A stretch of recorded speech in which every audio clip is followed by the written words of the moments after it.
මේ සිංහල කතා කරන්න පුළුවන් කියන්නේ මගේ තාත්තා නිසා. තාත්තා තමයි මට කියලා දුන්නේ සිංහල. හැබැයි අද නෑ. අද කොහෙද කියලා හොයන්න නෑ. කොච්චර කැකුව තියනවද කියලා හිතලා බලන්න. හිරේ දැම්ම දවස්තාවට මේකයි මං හිරේ ගියේ. හිරේ ගියේ මන්නාරම හොස්පිටල් එකේ අම්ම කෙනෙක් මැරලා ඉන්නවා කියලා රාන්න බලන්න ගිය නිසා. අද වෙනකන් ඕගොල්ලෝ මට මොනවද කරලා තියන්නේ? දවස් 14 හිරේ මතක තියාගන්න. ඒ වයිරින් තමයි මේ පාර්ලිමේන්තුව කතා කරන්නේ. මේ ලැජ්ජයි. මම මේ පාර්ලිමේන්තුවේ ඉන්නත් කැමති නෑ.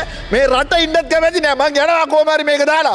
உங்கள் பிரதேச ஆலயங்களில் இடம்பெறும் ஆன்மீக கலை மற்றும் கலாசார நிகழ்வுகளை உலகறியச் செய்ய லங்காஸ்ரீயோடு இணைந்து கொள்ளுங்கள். தொடர்புகளுக்கு 076 70 60 910.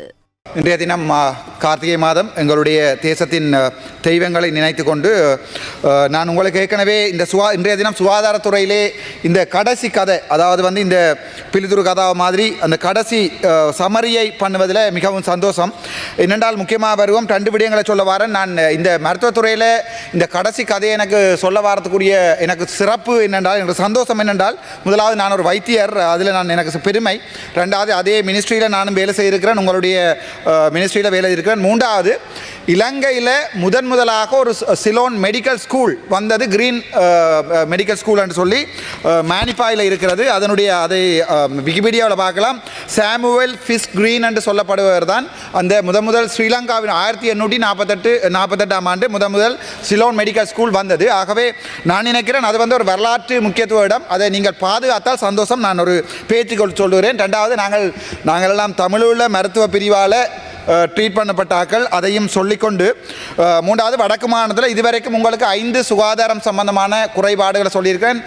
நலிந்தையா பயப்பட வேண்டாம், சொன்னதை தான் சமரைஸ் பண்ணுறேன். இந்த ஒரு வருஷம் அடித்ததை தான் திருப்பி சமரைஸ் பண்ணுறேன். நாவே பயப்பட வேண்டாம். ஜாழ்ப்பாணம் போதனா வைத்தியசாலையினுடைய ஊழல் உங்களுக்கு நேரடியாக கொண்டு தந்திருக்கிறேன். நீங்கள் ஒன்றுமே செய்யலை. அது பிறகு தெளிப்பலை ஆதார வைத்தியசாலையில் அக்கௌண்ட் திறக்கப்பட்டு அங்கே காசு சேர்க்கப்பட்டு அக்கௌண்ட் நம்பரோடு கொண்டு தந்திருக்கிறேன். நீங்கள் ஒன்றும் செய்யலை. அதுக்கு பிறகு மறுபடியும் பொயின்பெட்ரோ வைத்தியசாலையில் 400 லட்சம் 388 லட்சம் ரூபா காசு, அதையும் கொண்டு வந்து நான் உங்களுக்கு அக்கௌண்டோட கொமர்ஷியல் பேங்கில் அக்கௌண்ட் ஓப்பன் பண்ணப்பட்டு 2021 ஆண்டு ஆடிட் செய்யப்பட்டு வைத்தியர் கேதீஸ்வரன் அந்த காசை கொண்டு போய் கொமர்ஷியல் பேங்கில் போட்டிருக்கார். இருந்த ஜிஎம்ஓஏ செக்ரட்டரின்ற அண்ணா கமலம் பில்டர்ஸுக்கு தான் கண்ட்ராக்ட் கொடுத்துருக்கணும். கவர்மெண்ட் கண்ட்ராக்ட் இல்லை, ஹாஸ்பிட்டலுக்குள்ளுக்குள்ள கட்டியிருக்கு. நான் ஆகவே பழைய கதைகளை எடுத்து பாருங்க, அது உண்டு. அதுக்கு பிறகு மறுபடியும் சாவச்சேரி ஆதார வைத்தியசாலை உங்களுக்கு நான் சொல்லவே தேவையில்லை. நான் கதைக்க விரும்பவில்லை. உண்மையாகவே சந்தோஷம். உங்களை மாதிரி ஒரு அமைச்சர் இருக்கிறதுக்கு உண்மையாகவே நான் பெருமைப்படுறேன், நான் சந்தோஷப்படுறேன். நான் உங்களை ஒரு ஜனாதிபதி ஆக்கணும்னு ஆசைப்படுறேன். அது இந்த மனசில் இருக்கிற கனவு. நாங்கள் ஒர்க் பண்ணுவோம் அதுக்கு. இப்போ 2025 30 39 வருஷம் இருக்குது. ஸோ நாங்கள் ஜனாதிபதி ஆக்கிறதுக்கு ஆசைப்படுறோம். உண்மையாகவே நல்ல ஒரு மனிதன், சுகாதாரத்துறையில் போய் பிரச்சனைகளை கதைக்கக்கூடிய ஒரு மனிதன். மற்றது அந்த எங்களுடைய வடக்கு மாநிலம் நான் எனக்கு என்ன சிரிப்பட்டால், இதில் இருக்கிற சகல எம்பி மேரும் வந்து தங்கண்ட ஹாஸ்பிட்டலில் கதிரை இல்லை, கட்டில் இல்லை, அதுக்கு பிறகு டாக்டர்ஸ் இல்லை. அது இல்லையாடாப்பா ஸ்ரீலங்காவில் உண்டு. அதை போய் இல்லை என்று சொல்லி பிரியோசனம் இல்லை. அது இல்லை, அது எல்லாருக்குமே தெரியும். இங்கே ஒன்றுமே இல்லைன்னு தெரியும். இல்லைன்றத அரசாங்கத்தை அவங்க எடுத்திருக்கிறாங்களா, நாங்கள் எப்படியாவது சப்போர்ட் பண்ணத்தான் பார்க்கணும். சும்மா இருக்கிற சுகாதார அமைச்சருக்கு போய் இல்லை இல்லை இல்லைன்னு இப்படியே முழு பேரும் வாசிச்சா அந்த பக்கம் டாக்டர் மேட்டர் லிஸ்ட் ஒன்று போட்டிருக்கு, இருக்குன்னு வாசிச்சு கொண்டிருக்கிறாங்க. ஆனால் உண்மை என்னென்னா கஷ்டம், ஒரு கஷ்டப்பட்ட நிலையில் தான் நீங்கள் சுகாதார அமைச்சர் எடுத்திருக்கிறீர்கள். ஆகவே அந்த விதத்தில் நான் உங்களுக்கு 100% சப்போர்ட் பண்ணுவேன். அதில் எந்த சந்தேகமும் வேண்டாம். அந்த மலரவன் ஐயாவினுடைய நேஷனல் ஐ ஹெல்த் பாலிசியை நான் அஜென்மெண்ட் மோஷனாக கொண்டு வந்திருக்கிறேன். தயவு செய்து அதையும் ஒருக்கா பாருங்க உங்களால் முடிஞ்சால். அதை விட வடக்கு மாநிலத்தில் அந்த நர்சிங் ஸ்டாஃபுக்கு வந்து அதை பிளான் பண்ணப்பட்டு நான் உங்களோட ஏற்கனவே கதைச்சிருக்கிறேன். நான் என்ன சொல்கிறேன் என்றால், எங்கள் சுகாதார அமைச்சர் அவர்களே, ஒரு ஸ்டாஃபை நாங்கள் கஷ்டப்படுத்தி ஒரு நாளுமே வேலை வேண்டியலாது. ஒரு ஸ்டாஃபை நாங்கள் அதை தான் ஒரு நல்ல ஒரு அட்மினிஸ்ட்ரேட்டருக்குரிய ஆளாக்கு. நான் எந்த ஹாஸ்பிட்டலில் வேலை செய்தாலும் எனக்கு இருக்கிற ஸ்டாஃபை கஷ்டப்படுத்துறதில்லை. அவங்கள நான் எப்போவுமே சந்தோஷப்படுத்தி தான் அவங்கள்ட்ட ஒரு வேலை எடுக்க வலிக்கிறேன். நானாவே வடக்கு மாநிலத்தில் அந்த மாகாண சபையில் இருக்கிற வேலைகளையும் பாருங்க. அதை விட சுதேச மருத்துவ வைத்தியர்கள் 2000 இதெல்லாம் கதைச்சது, இவ்வளோ காலம் கதைச்சதை சமரைஸ் பண்ணுறேன் உங்களுக்கு நான். சுதேச வைத்தியர்கள் ஆகவே கொஞ்சம் கருணை எடுங்கண்டா. நாங்களும் டாக்டர்ஸ், நீங்களும் டாக்டர்ஸ். இப்போ நாங்கள் வைத்தியர்கள் என்று சொல்லி தெரிகிறோம். ஆனால் டாக்டராக பாஸ் அவுட் பண்ணி போட்டு சுதேச வைத்தியத்துறை அவங்க இப்போ டீச்சராக தெரிகிறாங்க. அது எங்களுடைய ஃபெயிலியர். அது we have done it. எங்களுடைய முதல் இருந்த அரசாங்கங்களுடைய ஃபெயிலியர். ஸோ டைம் எடுங்கோ, அதுக்கு ஆறுதலாக டைம் எடுத்து அதுக்கு ஒரு மாஸ்டர் பிளானை போட்டு please do it. We'll do the maximum support. Kalutara வைத்தியசாலை உங்களோட வைத்தியசாலை. அதே நேரத்தில் பார்த்தீங்கன்னு சொன்னால் வடக்கு மாநிலத்தில் இருக்கிற வைத்தியசாலை இந்த வைத்தியசாலை அன்னையான இப்படியே கதை காசை தயவு செய்தோருக்கா வந்து வடக்கு மாநிலத்தில் உள்ள பேஸ் ஹாஸ்பிட்டலையும் தெற்கில் இருக்கிற பேஸ் ஹாஸ்பிட்டலையும் கம்பேர் பண்ணி பாருங்க. நான் சொல்லையில் அது பெட்டர் இது பெட்டர்னா இப்போ களுத்துறை வைத்தியசாலையில் லிஃப்ட் இருக்குது, வடக்கு மாநில வைத்தியத்தில் எங்கேயாவது ஒரு இடத்துல ஒரு லிஃப்ட் இருக்கா? ஒரு கம்பேர் பண்ணி தான் நான் சொல்கிறேன். இப்போ அதுக்காக நான் சொல்கிறேன் நீங்கள் வந்து வடக்கில் வேலை செய்யுங்க வடக்கில் வேலை செய்யுங்க. ஆனால் கொஞ்சம் திங்க் பண்ணுங்க. ஏனென்றால் நீங்கள் எல்லாம் நினச்சின இப்போ நான் வந்து தெற்கில் சகல மக்களுடைய மனத்திலையும் வாழ்கிறேன். இன்றைக்கு நான் அந்த எலெக்ஷன் கேட்குறேன்டாலும் தக்குனைக்கில் எலெக்ஷன் கேட்க முடியும் என்னால் சவுத்தில். ஆகவே உங்களுடைய ஒரு அன்பான வேண்டுகோள். அதை விட ட்ரிங்கோ வைத்தியசாலையில் இது வந்து நான் சொல்ல ரொம்ப ஆசைப்படையில் உங்களை கஷ்டப்படுத்த விரும்பல. ட்ரிங்கோவில் வந்து இப்போ இது இல்லை, இது மோச்சுவரியில் இருக்கிற அந்த கூலர்ஸ் ஒன்றுமே வேலை செய்யலை. ஆகவே அதை கொண்டே பொடியை கொண்டே 40-50 கிலோமீட்டர் தள்ளி தான் வைக்கணும். எங்களுடைய சபாநாயகருடைய வைத்தியசாலை தான் ட்ரிங்கோ வைத்தியசாலை. நான் இப்போ ஒவ்வொரு வைத்தியசாலையை சொல்ல விரும்பலை என்றால் உங்களுக்கு ஒரு பேசிக் ஸ்டடி ஒன்றை செய்ய தெரியணும். So you have to do it. Our responsibility is support you. அதால் நாங்கள் உங்களை 100% சப்போர்ட் பண்ணுவோம். சரி, நான் ஒரு சில விடயங்களை 6 நிமிஷம் போயிருக்குது. ஒரு சில விடயங்களை சிங்களத்திலையும் கதைக்க ஆசைப்படுறேன். நான் இந்த விடயங்களை கதைக்கிறதுக்கு வந்து இது வந்து எங்களுடைய சுகாதாரத்துறை. இப்போ நான் வந்து மற்றவர்கள் மாதிரி சொல்ல விரும்பல. ஒவ்வொரு ஹாஸ்பிட்டலையும் அந்த குறை இருக்குது இந்த குறை என்று அது அமைச்சருடைய வேலை. அவங்க போட்டு සිංහලෙන් කතා කරන්න යන්නේ. අපි ඉගෙන ගන්න කාලේ අපිට අපේ සිරිදරන් සර් පවා සර්ලා කියනවා ඔන්න මේ පොලිටිෂියන් මෝඩයෝ ආවිල්ලා කියනවා අර හොස්පිටල් එක උසස් කරන්න මේ හොස්පිටල් එක උසස්. අපි ඉගෙන ගන්න කාලේ hina වෙපු එකක්. මට දැන් තමයි තේරෙන්නේ මේ පොලිටිෂියන්ස්ලාට කොච්චර මොළ නැද්ද කියලා. ඇත්තම මේක තමයි කතාව. මම ඔයාලට සපෝට් එකක් දෙනවා මේකෙන්. ඇත්තටම අවිල එක හොස්පිටල් එක උසස් කරනවා කියන්නේ බෝඩ් එක ගලවලා දාලා උසස් කරන එක නෙවෙයි. ඒකේ තියෙන ගොඩනැගිලි හදන්න ඕනේ. මට ඒවා සිංගල වචන තේරෙන්නේ නැහැ. ඒ නිසා මිනිස්සු වැඩි කරලා ડોක්ටර්ස්ලා ගෙන්න ඕනේ, නර්සස්ලා ගෙන්න ඕනේ. ඒක කරන්න බැරි වැඩක්. එතකොට හැම එම්බිලාම ගිහිල්ලා සෞඛ්‍ය පැත්තට මගේ හොස්පිටල් ටික බලන්න, මගේ හොස්පිටල් ටික ඒක කරන්න බෑ කියලා මේ ඉන්න 224 දෙනාටම මම කියන්න කැමතියි අයියා. ඒක කරන්න බෑ. තමන්ට ගිහිල්ලා ඡන්ද ගන්න ඕනේ කියලා තමන්ගේ පළාතේ ඉන්න එක බේස් හොස්පිටල් එක ටයිප් එක ටයිප් B කරනවා. ටයිප් B එක ටයිප් A කරනවා. ඊට පස්සේ DGH කරනවා. යකෝ ඔක්කොම ටික මේ නැෂනල් හොස්පිටල් කරලා දානවා. ඊට උඩින් යන්න බෑ කොහොමවත්. ඔක්කොම ටික බෝඩ් එක දාමු. National hospital Puttalam, national hospital සාවචාරි, නැෂනල් ඒක කරන්න බෑ. මට ඒක තේරෙනවා. ඒ නිසා කරුණා කරලා ඔයාගේ පිළිතුරු කතාවෙන් කියන්න. ඒකයි එකම කතාව. තව එකක් කියන්න යන්නේ අයියා. මම දැන් ආණ්ඩුවට නැවේ සිංහල ජනතාවටත් විරුද්ධ වැඩ එකක් කරලා තියෙනවා. ඒක තමයි මගේ තාත්තාව නැති වෙච්ච කතාව. මගේ තාත්තා ඇත්තටම 1966 ඉඳන් 83 වෙනකම් පොලිසිය වැඩ කරලා 89 ඉඳන් කොටිය වැඩ කරා 2009 වෙනකම්. මගේ තාත්තා තමයි එකපාරක් කිල්නොච්චි වෙලා අවිල්ලා මේ මිනිමරලා දාලා තියලා යනකොට මන්නාරම් වල තාත්තා තමයි ගෙනල්ලා සාවචි වලට දුන්නා. හැබැයි අපේ මගේ තාත්තා අවියාවේ ඔරගෙන කාටවත් බඩි තියලා නැහැ. හැබැයි 2009 කකුල තුවාල වෙලා මතක තියාගන්න මේ තාතට ඇම්බියුටේට් කරා අයියා මේ බිලෝදනී ඇම්බියුටේෂන් ඇනස්තීසියා නැතුව. හිතලා බලන්නකෝ. ඊට පස්සේ පුදුමාතරන් හොස්පිටල් මට අඩන්න කැමති නෑ මේ මයික් එකේ. පුදුමාතරන් හොස්පිටල් එකේ බඩේ දුවාල වුණා ආපහු මාතරන් හොස්පිටල් එකට ගහලා. ඊට පස්සේ ICRC න් ගෙනාවා ට්‍රින්ගෝ හොස්පිටල් එකේ. ට්‍රින්ගෝ හොස්පිටල් එකෙන් ගෙනල්ලා පදවිය හොස්පිටල් එකේ ගේනකොට 2009 මම පේරාදෙණිය යුනිවර්සිටි එකේ කැන්ටින් ඔබතුමාත් අපේ හොස්පිටල් එකේ මේ කොහෙද මාකස් එක වෙන්නදී මාකස් එක මං වීඩියෝ එක පොඩි ටීවී එක බලාගෙන ඉන්නවා. එතකොට පදවිය හොස්පිටල් එකට ගෙනාවා. පදවිය හොස්පිටල් එකෙන් තාත්තා නැහැ. ඊට පස්සේ 2012 අපි නඩුව දැම්ම තාත්තා කෝ කියලා හොයන්න CID එක අපිට ඇති වෙන්න ආතල් දුන්නා. ආමි එක ආතල් දුන්නා. එතකොට මම මෙඩිකල් ස්ටුඩන්ට් එක 3rd year 4th year මම පදවිය හොස්පිටල් එකට ගියා මගේ තාත්තාගේ BSc හොයලා. තාත්තාගේ BSc නැහැ. තාත්තාගේ BSc කිසි දෙයක් ලියලා නැහැ. ඊට පස්සේ කවුද කොරෝනා රවිලා රිපෝට් එකක් සබ්මිට් කරා මේකෙන් අනුරාධපුර කේස් එකෙන් තාත්තා නැති වුණාලු. එයා දැක්කාලු තාත්තාගේ කෝස් ඔෆ් ඩෙත් එක ලියලා තියෙන්නේ කොරෝනා. එතකොට මයිස්ට්‍රාට් කිව්වා බෑ මේ අපිට මේ ඩෙත් සර්ටිෆිකේට් එක JMO සර්ටිෆිකේට් එකක් ඕනේ කියලා. තාත්තාව එදා ඒ දවස්වල එදා එකකන ගිහිල්ලා මම හිතන්නේ අද වෙන අදට එයා ඉන්නවා නම් මට ඒක සතුටු නෑ. මොකද අවුරුදු 10ක් 15ක් එයාව තියාගෙන කැම්බල තියාගෙන තාත්තාට සිංහලත් පුළුවන් ඒ ලෙවල් කරලා තිබ්බේ සිංහල.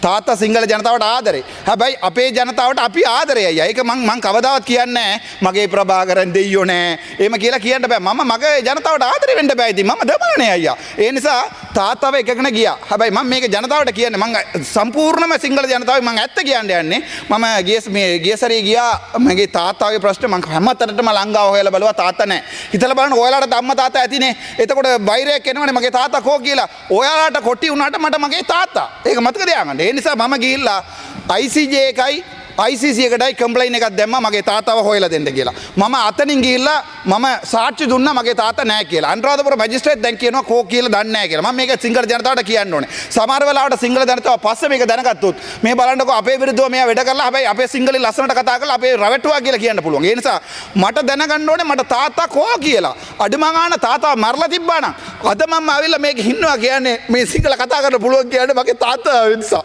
තාත්තා තමයි මට කියලා දුන්නේ සිංහල. හැබැයි අද නෑ අද කොහෙද කියලා හොයන්න නෑ. කොච්චර කැකුව තියනවද කියලා හිතලා බලන්න කවන්නේ. හැබැයි මම කවුරු මාව මරලා දැම්මොත් මගේ තාත්තා වෙනකොට මම පෙනී හිටිනවා. ඒක එකයි හරි. තව එකක් කියන්න 2024 ජූන් වල මාව අයින් කරගත්තා ඇඩ්මින් පෝස්ට් එක GMO ස්ට්‍රයික් කරලා මාව ඇඩ්මින් කරා හිරේ දැම්ම දවස්තාවට මේකයි මම හිරේ ගියේ මන්නාරම හොස්පිටල් එකේ අම්ම කෙනෙක් මැරලා ඉන්නවා කියලා රාහට බලන්න ගිය නිසා අද වෙනකන් ඕගොල්ලෝ මට මොනවද කරලා තියන්නේ මට මාව දවස්තාවට මේ හිරේ දැම්මා මම හිරේ ගියේ මගේ වෙනවටද නෑ ලෙඩ කෙනෙක් කිරි දීලා ඉන්නකොට මැරුණා එතකොට මාව ට්‍රාන්ස්ෆර් කරා චාචරි හොස්පිටල් එකෙන් මේකේ කවුද කලින් හිටපු ඇමති කවුද මේ කේලිය රම්බු කළ නෑ කේලිය රම්බු කළ වෙන්න බෑ මේ කේලිය රම්බු කළ හරිද එතකොට මම ආව පේරාදිනිය දැම්මා පේරාදිනිය දාලා ඉවරලා මම එක දවසක් අම්ම කෙනෙක් මැඩුවා කියලා හස්බන්ඩ් මට කතා කරා මගේ වයිෆ් මරුණා බබාට කිරි දෙනකොට කියලා එතකොට මම රැයට ගිහිල්ලා මන්නාරම හොස්පිටල් එකක බැලුවා බලපු ගමන් රැයට රාජකාරිය බාධා කිරීම කියලා දවස් 5ක් හිරේ පළවෙනි සැරේ මම මේ පාර්ලිමේන්තුවේ අන්ඩ්‍රෝමල්ස් දිසානායකගේ රැල්ලට විරුද්ධව ආවේ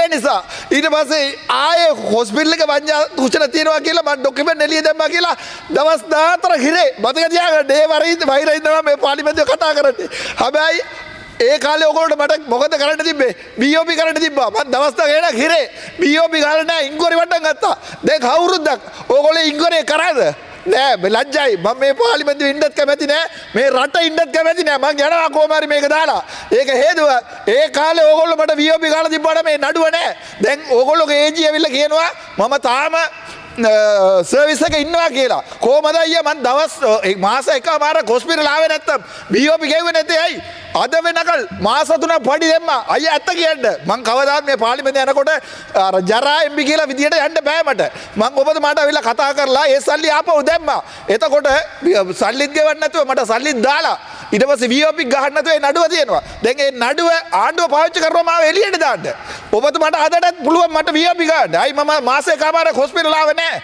අයි මට VOP ගෙවුවේ නැද්ද දේශපාලනය කරන්න එපා අයියා මට මේ පාර්ලිමේන්තුවේ ගොඩක් දවස් ඉන්න ඕනේ කියලා මට ඕමනාවක් නෑ හැබැයි ඉන්න දවස වෙනකම් මම කෙලින් වැඩ කරනවා. ඔයා මගේ හැටිය දන්නවා හොඳට.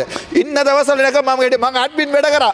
ඇඩ්මින් හැමදාම පාර්ටිය දානකොට අපිට කොලෙජ් එක සෙෂන් තියෙනකොට අහලා බලන්න ඇඩ්මින් ලාට කාටද මේ බාර් එක බාර දෙන්න කියලා. බාර් එක බාර දෙන්න මට එක දවසක් බද එක බෝතල් වත් උසන්න නැතුව ආගේ කඩම් කරලා ගිහලා ආපහු දීලා තියෙනවා. හැබැයි ඒ තරම් තමයි මම වැඩ කරලා තියෙන්නේ. මෙහි ආවට පස්සේ ඔයගොල්ලෝ මොකද කරන්නේ? මාව ඉතින් හොරු කිව්වා. ඔයාගේ අල්ලපු පුටු වෙන්නේ එක්ක නම පිස්සෝ කිව්වා. රිදෙන්නේ නැද්ද? රිදෙන්නේ නැද්ද? ඒ නිසා තමයි මම අද ජනාධිපති මුණ ගැසුණා. මංගේ ජනාධිපති එන්න කියලා අද කතා කරා. ශ්‍රී ලංකාවේ දිනයට ජනාධිපති කිව්වා සහයෝගයක් දෙන්න කියලා. මං කිව්වා මේ ජනාධිපතිතුමා ඒක අනිවාර්යෙන් කරන්න ඕන දෙයක්. මම මේක අද පාර්ලිමේන්තුවේ කතා කරොත් ඔබතුමාගේ ඇඩ්වර්ටයිස්මන්ට් එකට වඩා හොඳට යනවා කියලා. ඒ නිසා මම ඒකට කැමැති. මම ඔයාලටත් කැමැති. මට තියෙන ලොකුම ප්‍රශ්නේ තමයි දැන් දේශපාලන විදිහට මේක පාවිච්චි කරන්නේ ඇයි? දැන් අපි ඇවිල්ලා දේශපාලනයේ පක්ෂයක් නැහැනේ. එතකොට පළවෙනි දවසේ මං කිව්වේ මොකද්ද? ඕගොල්ලෝට අපි මරන්න ආදරේ කියලා. හැබැයි ඕගොල්ලෝ මොකද කරේ? ආයේ මා එලවල ජෙලෝ ඔන්ලයින් එකේ ලැජ්ජ වෙන්න ඕනේ ආඩුව තියාගන්න. මතක තියාගන්න. ජෙලෝ ඔන්ලයින් එකේ වාහනේ නැතුවා කියලා අරස් කරලා දැම්මා මේ පොලිසිය. හැබැයි හාමතුරු ගැන පොලිසියට ගහලා දිනනවා. පුදුබිලිම උසගෙන ගිහිල්ලා තියලා දිනනවා. මේක තමයි මේ රටේ. ඒ නිසා තමයි අපි හිතන්නේ මේක අපේ රටට අපිට ජීවත් වෙන්න කැමති නැහැ කියලා. නැත්තම් අපිට වෛරය නැහැ සිංහල ජනතාවත් එක්ක. හිතලා බලන්නකෝ මම පොලිසියට ගාලා තිබ්බන මේලාට ඉවරයි. ඒක තමයි කියන්නේ මේ රටේ ජනාධිපති කියනවා මේ සිංහල නෑ බුද්දිස්ට් නෑ හින්දු නෑ අපි ඔක්කොම එකයි කියලා ඒක කටින්. ඒක කටින් නැත්නම් වෙන දැනකින්. හැබැයි අපි කියන්නේ අපේ පපුවේ තියෙන්නේ ඒ වගේ එකක් නෑ. අපි කවදාවත් කියන්නේ අපි කියන්නේ අපි දෙමළ අපි හින්දු. හැබැයි අපි ආදරේ ඔයාලට. ඔයාලා කියනවා නෑ මොකුත්ම නෑ කියලා අපිට වෙඩ දෙනවා. දැන් ක්ලීන් ශ්‍රී ලංකා බලන්න එක දෙමළ පුත්කලයා ඉන්නවාද? උත්තර කොච්චර වංජා දූෂණය කරලා ගැව්වාද? ඔයගොල්ලෝ එකක්වත් අල්ලුවාද? නෑනේ. හරි කමන්නේ. අපි ડોක්ටර්ස්ලාගේ පර්මිට් එකට යක්. මට උත්තර දෙන්න සෞඛ්‍ය ඇමතුමා. අපි SL ග්‍රේඩ් එක මොකද්ද? SL grade 2 එමෝ කෙනෙක්. කන්සල්ටන්ට්ලාගේ SL ග්‍රේඩ් එක මොකද්ද? SL grade 3. අපිට වාහනයක් නැහැ, පොමිට් නැහැ. හැබැයි ඔය AGL SL ග්‍රේඩ් එක මොකද්ද? කිසි ග්‍රේඩ් එකක් නැහැ. එක්ක SL ග්‍රේඩ් 1 නැත්නම් බිඳුවයි. හැබැයි ඒගොල්ලෝට වාහනේ දෙනවා. අයියා හිතලා බලන්න. අපි වගේ කට්ටිය මේ රට දාලා ගියොත් මට යන්න පුළුවන්. අද ගිහිල්ලා අසයිලම් ගන්න පුළුවන් මට ඕන රටකට. හැබැයි මම මරණොත් ගමන් නැහැ කියලා එන්න ඔන්න ෆයිසල් කිව්වා. මම ඒ වචනේ කියන්න කැමති නෑ. යන පාරනේ මම ඌවා කපලා කොටලා දානවා කියලා. මාව කපලා කොට දාන්න අමාරුයි. අපි අවුරුදු 39ක් අපි අවුරුදු 8ක් මම කියන ග්‍රේඩ් 8 ඉන්නකොට මට ගන් එකක් ඩිස්මැන්ටල් කරලා හෑන්ඩල් කරන්න පුළුවන්. අද මට ගන් එකක් දුන්නා. ඊට පස්සේ කියලා දුන්නා මෙන්න මේමයි මේක මේම දාලා. මන්ත්‍රීතුමාත් ඔබතුමාට විනාඩි 2ක කාලයයි. මම hina වුණා. මම අවුරුදු 8ක් ඉන්නකොට ග්‍රේඩ් 8 ඉන්නකොට මට ගන් එකක් ඩිස්මැන්ටල් කරලා ආපහු දාන්න පුළුවන්. අපි ඒ පැත්තට ඉඳන් මෙතන ඇවිල්ලා තියෙන්නේ කතා කරන්න ඕගොල්ලෝට දැන්වත් මේක ඉවර කරන්න අයියා. නැතුව හැමදාම ගිහිල්ලා බලනකොට TNA එක ගිහිල්ලා ජනාධිපතිතුමාට කතා කරනවා මිනිස්සු රවට්ටනවා. හැබැයි මට මාර දුකයි මේ ඇතුලේ අඩුම ගන්න ඩොක්ටර් කෙනෙකුට පර්මිට් එකක් දෙන්න බැරියයි. දැන් සාමාන්‍ය යුරෝප් ගියාම ඒගොල්ලෝට ගන්න පඩිය ලක්ෂ 40යි. මම දැන් ගියොත් එම මේ යුරෝප් වල මට වැඩ කරන්න පුළුවන් නැත්නම් රැක්බා එක්සෑම් එකක් ලියුවොත් මට ගිහලා කෝටියයි මාස පඩියක් ඕස්ට්‍රේලියාව වල. අයියා දන්නවා royal Australian college of medical administrators අපිට යන්න බැරිද? රැක්මා ගියොත්. හැබැයි ඩොකාලා ඔක්කොම පයින්නවා මේ රට. ඒ නිසා කරුණාකරලා මේ මන්ත්‍රීතුමාලා අහනවා වගේ අපේ හොස්පිටල් මෙහෙම උස්සන්න අපේ හොස්පිටල් මෙහෙම උස්සන්න අනේ පුළුවන් නම් කරුණාකරලා ගැසට් එකක් දාන්න හෙට ඉඳන් හැම හොස්පිටලෙම නැෂනල් හොස්පිටල් කියලා. ඉවරයි නේ වැඩ. ඕකට හෙට ඉඳන් කිසි ඔළුවක එකමක් නැහැ. කියන්නේ ඔයාලගේ නැෂනල් ඔයාලගේ නැෂනල්. ඒ නිසා මේ අපේ අර අපි ඉගෙන ගන්නකොට අපි සාමාන්‍යයෙන් අහනවා මේ මොළ නැති පොලිටිෂියන් කියලා. හැබැයි මම ආවට පස්සේ තේරුණා. ඒ වගේ ඉල්ලීමක් ඔයාට කරේ නැහැ. මම ඔයාට සාධාරණ ඉල්ලීමක් කරන්නේ ඔයාට ඔයාගේ අමාත්‍යාංශයෙන් උතුරේ හරි නගින හිරේ යම්කිසි වැඩ කරන්න තියෙනවා නම් අපි වැඩ කරලා දෙන්න. Thank you so much, Bomas.